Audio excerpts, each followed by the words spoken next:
huge in this game. Yes, He was tall in the last game, but in this game he is beefy. To me, the overarching thing here is he feels like you're controlling it like a boss now. Awesome. Like he feels like an absolute boss, like a Goro Kentaro style sub boss, and it's super cool to play. Cool. All right, let's talk more about like his sort of. I know that you're very excited about this, Steve. Yes. So let's do a Steve's lore minute. A lot of people have asked over the last couple years, where was KOTAL KAHN during the original games? Right. And I have words straight from Dom himself. This is my most hype I've ever been for a lore minute. He was a general for Shao Kahn, and Shao Kahn viewed him as a threat and actually locked him away in Shang Tsung's flesh pits, where he was experimented on, and when Shang Tsung died, he was released. And that's why he was able to return to his position, and why he wasn't in the classic games. You see? Fans thought it was a plot hole. No, sir. It's lore. Ladies and gentlemen, that was Steve's lore minute. Wait, why'd you kind of die off there, Steve's lore minute? That was Steve's lore. Yeah. Steve's lore minute. There you Sorry. go. All right. Awesome. So, archetype-wise, I would call him a brawler in this game. In the last game, he was a 50-50 character. He had a really, really good overhead, to say the least. And he had a really, really good low. And Sorry, that's all you would do. And in this game, I would say he's more of a mid-range footsie character, which is a common theme, that he uses his weapon all the time, and he's really good in the mid-range. And it seems like, as we were just saying, like everyone's really digging it. And he plays into that because he's a master of weapons. he also has quite possibly a top 5 move for me ever in this. We got to save that for Loadout 3. Then we said in the trailer. Well, chill, Oh, dude. yeah. Oh, Sure, yeah. But trailer. still, I mean, like... Yeah. Still. When we get to it, they'll right. know. They'll know if they know my styles. that I So like. let's start off with his gameplay. He has a lot of really good strings in the mid-range. Back 2-2-3 has a ton of range. Ends with an overhead. Ends in an overhead. Forward 2, if he's the butt of his sword, he advances a lot before going into it. I'm a big fan. He's got a big boot, a big boot. leg. It's like sweet chin music. He's got a low combo starter. He does not have an overhead combo starter. So again, the theme with this game is characters have like a really good low overhead, but then the other one's not so great. So he'll use his standard hop attack. What's up with that dino head back there, bro? Goro's Lair. Oh, yes. one thing we didn't mention, we have added. We've been asked for it. More stages have been Yes. added. Yeah. Goro's Lair here. Got a couple more as well. We will be having some background breakdowns. Always That's hard to say. Very soon. We were going to do it this week, but the guys who are going to do it are at GDC. So we'll get there. So another one of his strings, I think it's one of his best range strings because it's super fast, is his forward 1. The downside is it starts with a high, so it'll lose to a down attack, but you can see it advances super fast and it kind of slaps you. And this one is actually... All right, Steve, just go as fast as you can. a crushing blow. That leads to a pop-up if it counter hits. So that would mean at the mid-range, if you think they're going to throw out a slow attack, like maybe Sub-Zero is going to do his back 2, you go ahead and throw that out. If you get the counter hit, you're going to get a pop-up. You might not be a tournament player anymore. Like, that's obvious, right? But there is no one better at working the menu screens than you. It's practice. Check out his throws. Do you just grind menu working? No, it just comes naturally. Wow. All right, so let's go over his special moves. That's kind of a taste of his normal attacks, which are, you really can't go wrong at mid-range. Oh, another cool thing is those daggers, the snake daggers, he now uses them more. You can see he uses them, his hop attack, and combos and stuff. Like when you start a match with KOTAL, like right from this distance, like Yeah. what are you thinking? If you know that they're not going to do like a low attack, you can't go wrong with starting with forward 1. But then if you read that, you can do his down 4. Ooh, that's good. You could go for a jump in.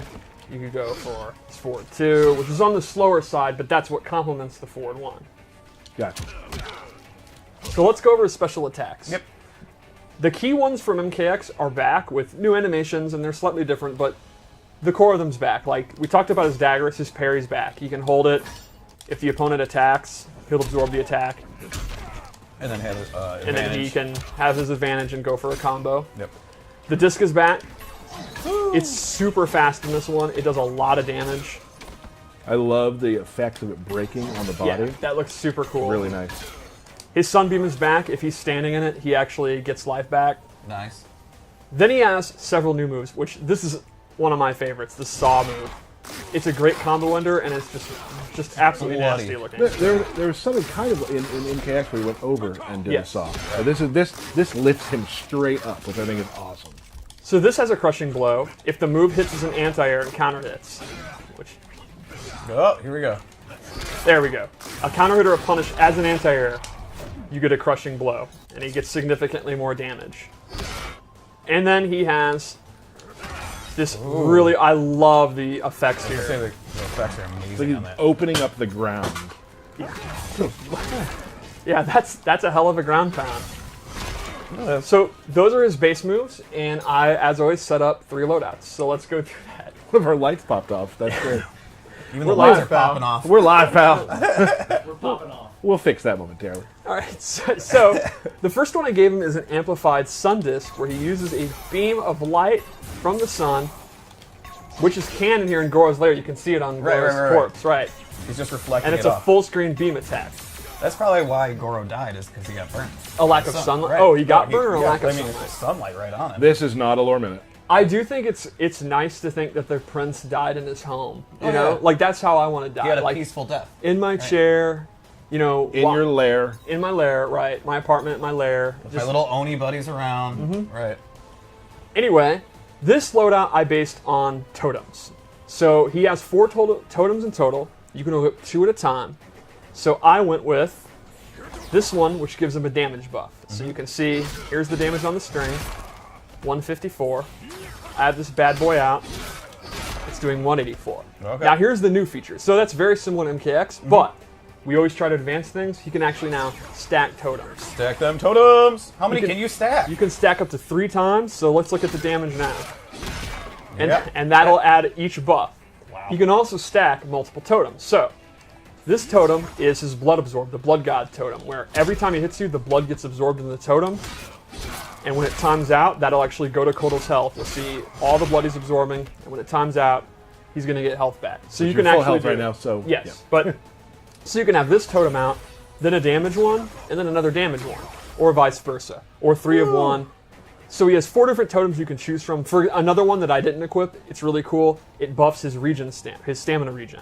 So if you're using meter burn attacks all the time, because why wouldn't you? Yeah, absolutely. He has significantly faster regen. That's pretty awesome. And you said you can only have 2 of those out Right. at a time. 4 totems that you can choose from. You can have 2 that you choose, and then you can have 3 that you can stack, if that makes sense. Yeah, absolutely. You can mix and match as you please. Yep, and it just looks cool to stack the totems. Like, look at that. Yeah. The math was definitely confusing to me just then. All right, so Just there are, kidding. I get it. all right, so let's go to a second loadout. I'm a huge fan of this one. You're a fan of pretty much all of them, Steve. This one I'm really into Oh, super fan. Gotcha. because this is my cat loadout. It looks so cool. He turns into a jaguar, and he has this full screen lunging attack that goes into this awesome thing. It just eats your throat real quick. Yeah, I mean that's what cats do, right? Yeah, it'll go straight for the jugular every time. Then we didn't see this in the trailer. He actually has an air one where he does this party crasher move, turns into a cat, and then rolls away. That's awesome. And this is great for, you know, faking in jump-ins or jumping over fireballs and punishing them. And then lastly, I gave him this sundial move, which controls the air, and when he amplifies it, he gets this big burst that'll knock the person down. You can do it as a combo ender, as a guaranteed anti-air if you read they're going to jump, Sure. and just to bring sunshine to the room. Oh, that's sweet. That's sweet. I like that. Maybe most important of all. Yeah, Yeah. I think so. It's the friendships we made along He's the way. a just and benevolent Khan in a way. Like, he's kind of a tyrant, but he's better than Shao Kahn. Oh, and absolutely. I think he would bring sun. I must bring sun to my Aztec. What a compliment. He's better than Shao Kahn. Yeah. Yeah, I mean, that is a compliment. Yeah. All right, so what about one more loadout? Sure. Yeah. This is your loadout. Yes. Ooh. This is my skin that I use. Okay.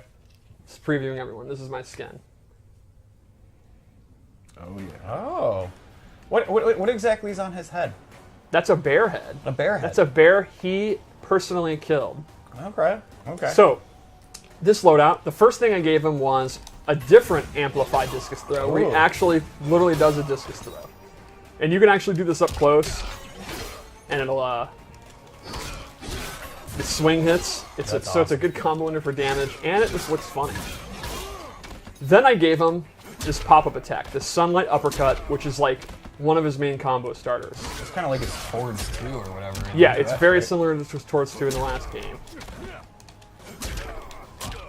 And then a command grab, which is so good. This is the move. I mean, the amplified version of this move is so amazing. So when he drinks blood, he gets a buff. You can see his tattoos are glowing, and that gives him a damage buff. He can stack it 3 times. Every time you do it, the tattoos are going to glow longer, and the buff lasts longer. Now you can see he'll be at max level.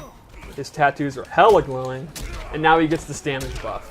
And it lasts a pretty good amount of time. So the more command grabs you do, the more stronger you get. And he has tick throws, just like you'd expect. His down 1. Explain tick throws for those who don't know what that means. The idea there is you're doing a normal attack if the opponent blocks, and you cancel into the command grab, and the opponent's still going to be blocking, and they'll actually get grabbed. So for example, with 4-3-4, Yep. with 4-3-4, it's an advancing 2-hitting string, so the opponent's going to want to keep blocking. You can go into that, and it'll actually go into the throat. So the opponent has to let go of block to like uppercut you or hop attack out, which means you can then go into doing the whole string. Got it. And this is another one that's really good.